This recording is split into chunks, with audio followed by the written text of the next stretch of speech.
Hello, everyone. Welcome back to another edition of the Benchwarmer Sports Podcast. I'm Raffi, as always, joined by Theodore and Davian. It's been a while. Davian, it's been, I think, a month or a little bit longer than that since our It last has been, frequent yeah. appearance. It's been 2 weeks since our last podcast. We're back. Good to see you guys again. Boys, I know you guys have had very uneventful last couple weeks. No, I'm just kidding. How are things, though, guys? Oh, yeah, okay. I mean, I was gonna give Theodore the floor, but I guess I've been gone for so long, I think I have to speak. Can Yeah, you I've been introduce well. yourself and give yourself a fun fact? Today's fun fact, just preparing yourself for freshman orientation. I mean, I haven't I haven't had my freshman orientation yet, so I guess this is good practice. Yeah, so hi, I'm Davian. My fun fact is I was just traveling for 2 weeks out in Europe. I learned some cool things about well, I guess the game of football there. Specifically in the nation of Scotland. So apparently, I mean, I'm not all for all the soccer geeks there. I'm sure you guys know of the Rangers and the Celtics that play up in Scotland. Oh, of course, Uh, they play in New York and in Boston. right, yeah, exactly. So I learned about the rivalry between the two, and apparently how like each team has like a religious background to it, and how if you're like a fan of like either team and like you kind of like meet up with each other, like do you like friends like don't talk to each other if they're like fans of like the opposing teams, during like the week that the teams are going to be playing each other. So I learned I'm gonna get a few TikToks about that or a YouTube video even. So stay tuned for that. But other than that, I've been good. Warned. I mean, I was a bit shocked about yesterday about the NBA new, I guess, championship mid-season, which doesn't make much sense, but I'm sure we'll get into it more and talk about it more. But other than that, I've been pretty good. Sweet. Theodore, we are now international. This first of all, we gotta say this. This man Davian leaves us for a month, leaves me to completely carry the show, comes back, expects me to talk even more before he even says a word. He needs to rest his throat. He needs to be ready to go. Scottish soccer? Come on, David. You better. Okay, true. It's soccer. My bad. No, I mean, that actually does sound cool. I'm kind of into all those international rivalries and stuff. Speaking of international, my family has decided to move to Panama, so I'm recording this from 34th floor of a building in Panama City right now. Yeah, it's been a wild ride the past couple of weeks, but here we are, and let's just talk sports because even as I'm out of the country, I'm still very much focused on the U.S. sports landscape. So that's what I want to focus on today with you guys. Awesome. And before we get started with the NBA Cup, as Davian alluded to, I did want to talk about the Gold Cup, which is currently going on in the realm of the United States. There was a game in Chicago. I didn't go to it, but it is what it is. It wasn't really a great game regardless. I think U.S. tied Jamaica 1-1. Was not worth staying in the cold for that game. But anyways, I just want to mention that they hyped this up to be such a great tournament, but there's no, like, Pulisic's not playing in it. Tyler Adams, like, none of the notable U.S. guys from the World Cup are playing in this. So which makes sense. To me, it's just pointless. So, like, why are you promoting this at all? Why should I care about this tournament, because no one's playing that I know? It's like I'm not gonna watch the USAC team stomp Canada. Like, I don't care. Like, I'd rather just watch our best team stomp their best team. Right. I mean, I think like soccer fans kind of like should be expecting this, especially with the American team getting so much better now that our players have to be in Europe trying to figure out their transfer deals. As we just saw, Pulisic is going to AC Milan. Other players are moving around, especially all the American players on Leeds United. Since Leeds United got relegated from the Premier League now, nobody really wants to play. US United, you mean? Right. Nobody really wants to play in the second division of English football, soccer. There, of course, are moving around to different teams. I think just today, another American player, he's going on a loan now to play for for United Berlin. I think that's the team in the Bundesliga. So I'm very happy with what's going on with the trajectory of the U.S. men's soccer team. I think something else to mention is that the U.S. Women's World Cup, the U.S. woman. I call it the U.S. Women's World Cup because we always win the World Cup. the Women's World Cup in soccer, so much so that you could just call it the U.S. Just give the championship straight to the U.S. So that's coming up as well. So that's always fun to watch. Yeah, I mean, soccer is just a growing sport in America. I mean, you see with Messi signing with Miami and potentially Neymar, rumors of Neymar signing with NYCFC, my team, since I'm a season ticket holder there. So yeah, I'm very excited for the trajectory of soccer, especially in America. I will say it's quite crazy how before Messi signed and then when Messi signed, I was looking just for fun to see when the Chicago Fire played Inter Miami and when they played Leo Messi. And I was looking through the ticket prices, and it's like $15, $20, $7, $12, $250, and it's like, okay, this is clearly the game that Messi's playing in.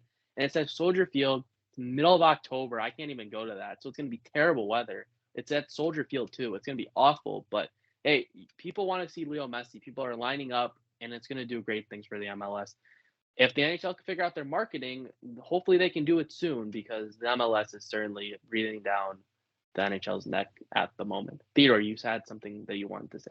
Yeah, look, Davian, I like the sport of soccer. I watched so much of the World Cup. It was so fun. I got into it. I even started to follow the Premier League, but the fact of the matter is, I don't know. I just don't see soccer catching on the way that people say it will in the U.S. And just look at everything that's happening. I mean, you just had the most recognizable athlete worldwide, a guy who just won a World Cup, probably a top 10 soccer player in the world, sign in the U.S., and it got hyped up for like 3 days, and now it's like no one really cares. I mean, yeah, ticket prices are there. Yeah, like there are people who do. But it's just not something on the minds of mainstream, U.S. sports fans. I think, look, you got the Euro Cup in a year, summer 2024. That is going to be fun, and I will watch that. But I'm not, soccer just has no real way of holding my interest in non-Euro and non-World Cup years. I mean, I'll watch the Champions League final usually, but I don't know. I don't see what the people can do to make the MLS and soccer in general catch on another level in America. The one thing I'd say, you got to have promotion relegation. I understand that there's a thing in the with the owners of the MLS, they don't want that, but promotion relegation has to happen. That's the only way I can possibly see soccer becoming as big as it is in Europe. I think you also need more clubs then as well on top of it. I do want to mention, because Davian wants to mention a point though, and before I get to that point, I do want to say that unfortunately, oh my gosh, this is going to hurt me to say this, and I know it's going to hurt you guys to hear this. Megan Rapinoe is retiring after the World Cup. Can we all just hold a moment of silence for the fact that she's leaving? Thank you. And now I just want to celebrate this, because this is great for the world of soccer. This is great for the world of sports. The pink-haired lady is gone. Good riddance. I'm happy about it. David, your point. Okay. That kind of thank you for the kind word. That caught me a bit off guard. But Raffi's right. Yeah, Megan Rapinoe is retiring for the good graces of all of sports. But okay, Theodore, I'm gonna have to disagree with you there, simply because I think, especially on that. Especially on the idea of relegation. The idea of relegation is the idea of America of the MLS not having relegation is what makes it so attractive for these players to come over, because they see as, there's no way I'm not going to be on TV. There's no way I'm not going to be on Apple TV. I'm not going to be on ESPN. My jerseys are not going to be selling, right? So I think that's what makes it so attractive. And it's the same way that the Saudi Arabian League is so attractive. Well, that's also just because they just throw a boatload of money. I think that soccer is a growing sport in America, and I think there's a much deeper conversation we could have, and that's just about the changing demographics in America. How we're America is becoming the influx and the growth of the Hispanic population in America is really growing the sport of soccer, and you can see that even the American teams. I go to NYCFC games often, all the time, and a lot of the chants are in Spanish, simply because a lot of Hispanics like they want to go see soccer, and the MLS is what it's there. And another thing is, America loves winning. So when Americans This is see a true. winning team, they want to be part of that, right? As a 5-year-old kid, if you're watching the Americans, win, like go out and play the World Cup and do really well, that's gonna inspire you to go out and play rec soccer and then go out and play high school soccer. So it's going to be a growing sport, I think. In terms of like, is it going to take away from other sports? I don't know. Is it going to take away from like hockey? Maybe, I guess. But even then, hockey is a growing sport as well, and hockey is growing in a way that's like hockey's becoming more accessible for people, and because of its accessibility, it's growing as well. So I don't know. I think it's going to be a part of American sports culture simply because also it happens in the off season, right? So like the season starts in March, ends around November time, so it does overlap a bit with like with like NBA playoffs and the start of the NFL season. But beyond that, like around July time when there's nothing on but baseball, I could easily see a lot of people going out to see a soccer game. Now, you mentioned Let baseball. I do want to mention something real quick, and then Theodore, I'm so sorry, but I want to move on to the next topic as well. But I'll let you give one final thought. I do want to talk real quick about baseball because you mentioned baseball, so that I want to throw in something. But no reason for a pun there, but regardless, throw something in. I went to the White Sox game yesterday as we were recording this podcast. The pitching clock, I thought it did a great job as a whole. I think the game went by much faster than any game that I've been to in the past. Was it 3-0? Was it boring? A little bit, but great weather. The vibes were great, and especially I thought the pitch clock did a really good job. So I just wanted to mention that. Theodore, your final point before we move on to the next topic. Yeah. Okay. So on the topic of promotion relegation, you talk about how, that's how we can bring in star players from overseas. And I get that. Like, it's cool to see guys like Lionel Messi come over. Don't get me wrong. The MLS will not be a truly successful league until it has the ability to manufacture its own stars. When's the last time someone has become famous for being an American soccer player? I think it was Clint Dempsey, who played in the MLS his whole career or something. Like, there are very, very few. I fully believe that if you have this system where, because there are minor league soccer teams set up all over the U.S., if you have this system where teams can be promoted and relegated, it'll create exciting matchups. It will allow all these people that are already soccer fans to keep watching. Like you said, there are a lot of Hispanics in the country. There are a lot of people who want to watch soccer. And you give them the promotion relegation, that'll only expand. It'll make the league more fun to watch, and it'll make, star players emerge. And people will, maybe you will get less, European talent coming over that we know already. But it'll give us the opportunity to create new American soccer stars, and that is what the MLS needs, if you ask me. I definitely agree. I think the most famous American players like Landon Donovan, for example, are well known not due to their club soccer, but due to their World Cup and on the world stage their moments. That's been the key thing. So I agree with your point, Theodore. The US definitely needs to grow their players a bit more. Obviously you have Pulisic, but Pulisic isn't really a guy that's on the field often for Chelsea when he was playing for them. He was often a sub for them, often a reserve. So until the US has some players that are playing for those top clubs, I think soccer might be lacking a little bit. I do want to move on, though, to our next topic, which is the NBA Cup, which got announced a couple days ago. Let's get the main reason why out of the way. Obviously, this is for money. And I'm looking at the divisions, the little things that they have. Like, I kind of get the setup. Like, it makes sense. It's not too hard to really understand, and it's pretty easy to fully grasp it. I just want to get your guys' thoughts on it. What do you guys think? And do you guys think this could be successful potentially? Because to me personally, as someone who's not a basketball fan, as I've said numerous times, this does not really do anything for me where I'm going to be like, oh, I need to watch this. Like, it might be great for NBA fans, so I want your guys' thoughts. But for me personally, as an outsider, this isn't something where I'm going to be dying to watch it or put it on my TV if there's a hockey game on.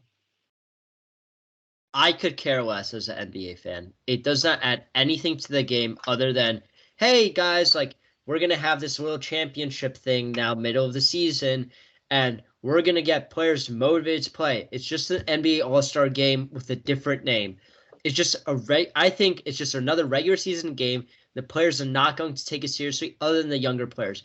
Teams that are going for the actual NBA championship are not going to care about this championship because it doesn't provide anything for the teams, or at least unless I think I'm mistaken in that. I think it does provide them something in terms of playoff seeding if they win the if they win the championship or the cup. But beyond that, I mean, am I going to watch the games? Yes. Am I going to like cheer hard for my teams? Yes. Do I think the divisions are a bit biased and there's like clearly two dominant teams in each division that are going to go out? Yes. But I mean, I don't think it adds much to the game. I disagree. I disagree heavily. First of all, this is the number one reason why I support this decision. Who is watching these regular season games? Nobody. Like, take a look at when the championship is. It's December 9th. Like, this is all happening in the first 2 months of the season when literally nobody is watching basketball. So now you're going to give us something that we can enjoy in early December before Christmas. That's awesome to me. Because quite frankly, I'm intrigued. I mean, I think regular season basketball is basically unwatchable. I think that the players don't take it seriously, like Davian said. However, like, I feel like people will take this league seriously. I mean, it's a trophy. There's money attached. Players are competitive. I mean, these are the best athletes in the world. They are going to want to go all out.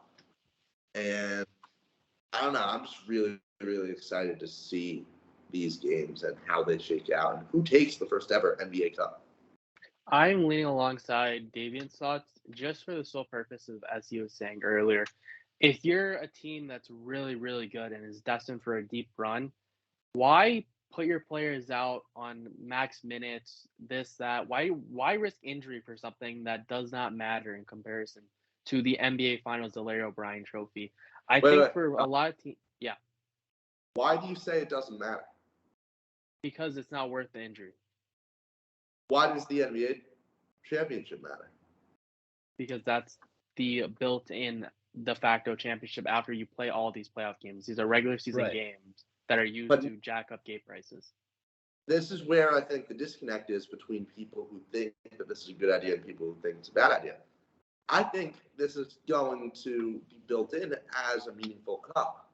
Like, you know, I think maybe not now. Like, I understand why people are against it now, but within 5 years, I think people will be looking at it as something along the lines of, you know, the FA Cup. You know, obviously, if you're an English soccer team, you'd rather win the English Premier League title than the FA Cup. But if you win the FA Cup, like, that's an accomplishment, something to be proud of. I really David's moving. He's ready to go. Adding incentive. Go ahead, Davian. I want to hear it. Yeah, no, I mean, yeah, I think maybe in 5 years, is it going to gain more traction as they kind of like figure out, you know, what way it works best? Fine. Yeah, sure. But you say yourself, it starts in December. So we're like, let's say max 20, 30 games in, right? Let's say a player gets injured. I don't want to mention any players for any bad karma, but let's say we'll just say Bob, right? Bob gets injured. I drafted him on my fantasy team, David. 10, you know, the guy could come back in 10 games, right? He could be ready to play in this cup, right? But he's not gonna be 100%. He's gonna be like 50%, like 50% ready to play. As a team, are you going to throw this guy in and play, or are you gonna let him rest? Because you're a championship team, you're a contender, playoff contender, and you're looking to win the championship. That's the way I see it. Because I think like the thing what I think is that this cup won't change like injury time or like the management of like, you know, benching players and stuff like that, which I think has been a downfall of the NBA with, you know, having like, you know, like just, you know, we see it all the time where like players just get benched as like just to like rest. You don't really see that in, you know, you don't really see that in any other sports other than like football when it's like week 17 and nobody really cares. I strongly disagree with what you said, Davian. First of all, you got to remember, in order to qualify for an All-NBA team, which has money tied onto it, but in order to qualify for All-NBA, All-Defensive, or any of the awards, you have to play 65 games now. So that's one thing the NBA did to get people to play more. The other thing is, let's say you're Joel Embiid, right?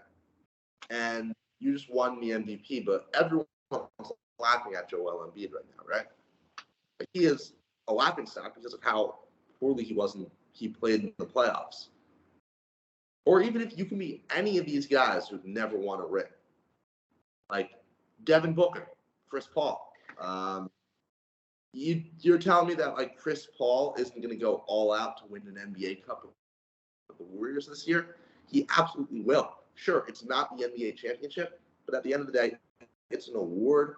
People want to be viewed as winners, and I think it will bring out the best in guys. The one other thing I want to say, why are we all so scared of injuries? Like, yes, they happen, but this is my problem with the NBA. It's gotten way too soft in the sense that, like, we have the best trainers, the best medicine, the best, strategies for keeping people healthy. We know more about keeping people healthy than we ever have. And we're just playing people less and less, I feel like injuries. I agree with you, Theodore, and that's why I just don't think this will work. I think that because of like this whole notion of like NBA teams just benching players, like I don't like. Look, for the rookies, for the players that are trying to make a statement, yes, they are going to go all out. A player like Jalen Brunson, a player like let's say Damian Lillard, right, doesn't get traded this offseason, right? Like he ends up playing for Portland, right? Is he going to go out during this championship and go off to try and up his trade value? Yes. That's where I see it being like. That's why I think that some players are really going to take this to heart. But players like Steph Curry, LeBron James, right? People like, these players that come back home and they see rings on their shelves, are they really going to care about the NBA Cup? Probably not. The same way they don't really care about the Olympics. But are there players that care about the Olympics? Like, like the Jalen Brunson, like the John Morant, like other like players like that? Yes. But my thing is like I feel like it's going to be the same. Do you see my point now? Before I throw to you, Theodore. Okay. I just want to. You can just go. Yeah. Oh, yeah. Davian, that's two players that you named. Besides LeBron and Curry, who else has nothing left to prove? Klay Thompson and Draymond with Curry.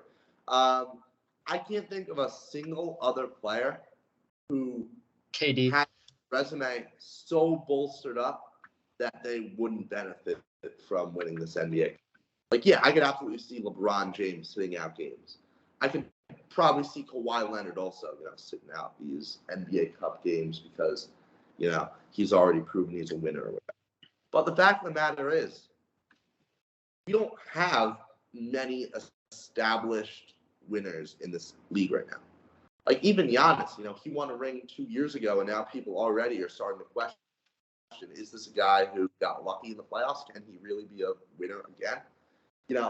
I think everybody wants to win this NBA Cup because, yes, it's not the NBA championship, but it is the only other opportunity these players have to show that they have what it takes. These are the most competitive athletes on planet Earth, and they will want to win any hardware that they can. Okay, two things. First off, when you're talking about 5 years, I think it's going to take at least like maybe 15, 20 years until I wouldn't say that long. Because 5 years. My point is, you need everyone to like be growing up in the league with this going around for people to start to care about it. You have the veterans now, as we mentioned, Kawhi Leonard, LeBron James.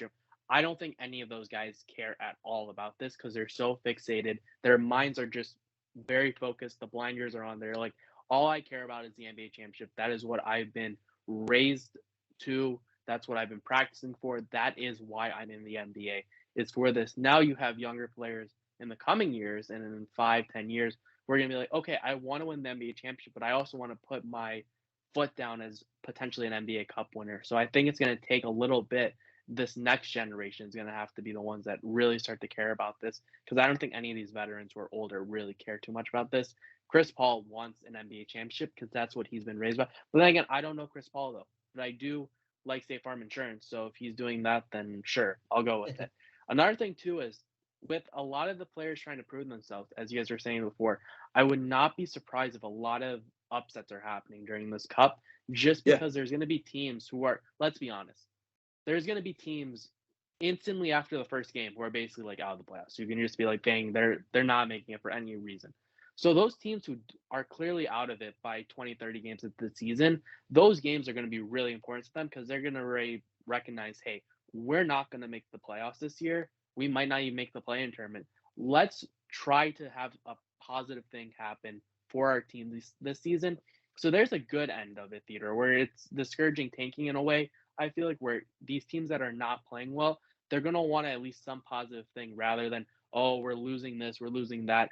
A team that, even if they finish in the bottom 5, if they have an NBA Cup or something to play for, I think they'll be more incentivized to go out there every night rather than, okay, this is just another game. I just want to throw the towel in. I don't really care anymore. We're 30 games in. I'm just ready to be traded.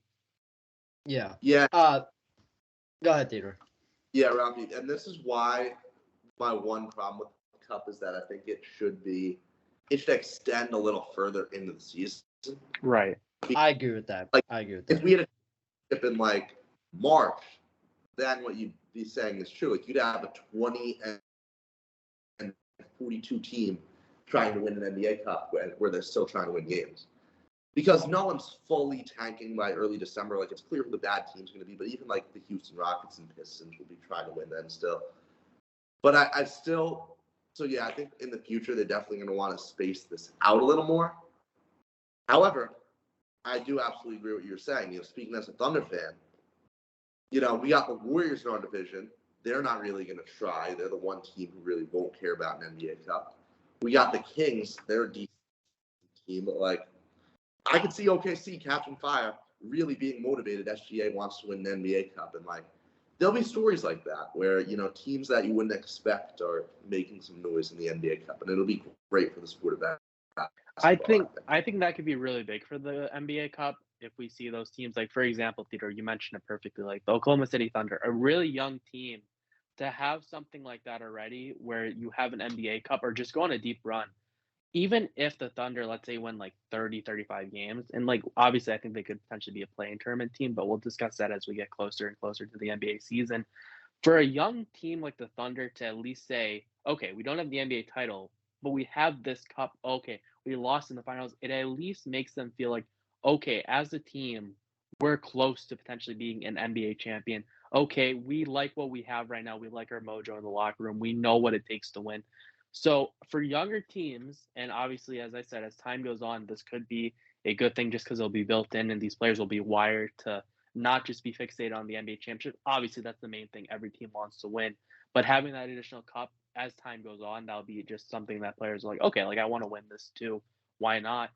But for now, I think it's going to be a little rocky. There's going to have its turns. I think obviously this is a clear money grab by the NBA. I'm not, as an outside NBA fan, if they're looking to get more people into it, I'll be intrigued by the upsets that are certainly going to happen in these NBA Cups. But again, I'm not like, oh my gosh, I need to watch the NBA Cup. So those are kind of my encapsulating thoughts on this. I think it's a decent idea, but if the NHL did something like this, I wouldn't really be a big fan of it either. But maybe I might just be a boomer too. So who knows? Davian. Yeah, I think that's like one thing I started thinking about is like, how does this work in other sports? Like baseball, I could kind of see it working, especially with such a long season. I think baseball really needs something like that. You know, if you go like, there's a lot of people that are complaining that if you go on the MLB Instagram page, that the only thing they post is Ohtani. With Shohei Ohtani, which I mean, amazing player. Like this, like every day. Oh, there's but like he a doesn't highlight speak of him. English. You can't market him at all. Yeah, so like, you know, it's like it beyond him and like Aaron Judge, like it's very hard for them to market and to an international audience, like especially for baseball, it's such a hard way to market. Even though like, so I think like something like the NBA like the NBA Cup could work in the MLB. I think the NBA Cup, it's an interesting idea. I think it's really a money grab as of now. I wished it had some playoff implications so that like if you win, you're like automatically in the playoffs. If that Right. makes Even if sense. it's like puts you in as like a 6 seed, like send locked in as a 6 seed. Like I Right, think like that's it, because that's not what we're even saying. For those teams like sorry, Theodore, I'm gonna keep throwing the Thunder in this. They might make the plan, but for now, let's just say Yeah. like the Thunder right now, like as a team, 30 games in, if they're not off to a good start, they can still be like, okay, if we don't make it, or a borderline team that we don't know truly is a playoff team or not, getting that, okay, if we win this, we're in the playoffs. We punch our ticket. I think again that incentivizes more teams and more players to play because they're like, okay, if we can get into the spot, or even if a team's like dinged up, like let's say Giannis is out for the Bucks, it's like, okay, if we really work hard and we could potentially go on a run, we can let Giannis take, like obviously you have the All-Pro, you have the incentivized bonuses, obviously there's that money, but like Giannis is making so much money, so I don't think it matters too much. I think the rest is more important. But it's like if we can clinch our playoff spot and not even need to think about potentially make the playoffs in the coming months, I think that's also another good incentive. I like Right. that idea, Davian. But you have to like that. But you can't have this competition then in like October or like this. In December because then it's Right. like a team is gonna play 30 games and like, within 30 games, like let's say they go over 30, and then or like let's say they go like fine, let's say they go 20-10, right? They like win this cup, right? And now like what? They just like don't play for the rest of like this 50 games. No, you can't have that. So it has to be, I think what Theodore said. It has to be longer, so like stretched out into March, or it has to be like put into like later months. But like the one thing is like if you think like the one thing about December having it in December is like you have it in December and then you have the All-Star game, right? So like it's and with the NBA trade deadline that always attracts buzz to the NBA. So from a marketing standpoint, you could easily have it in March and be completely fine because the first 3 months NBA trade deadline, right? Then you have the All-Star game, and then you can have this cup, and then you have the playoffs. So that's just my My final only thoughts. problem, and then we're gonna have to close the show, and then we'll talk about this obviously as we get closer and closer, and as once we get into the NBA Cup itself. The Right. one thing though that would be interesting, I think it's best that you have the NBA trade deadline. I believe it's late February.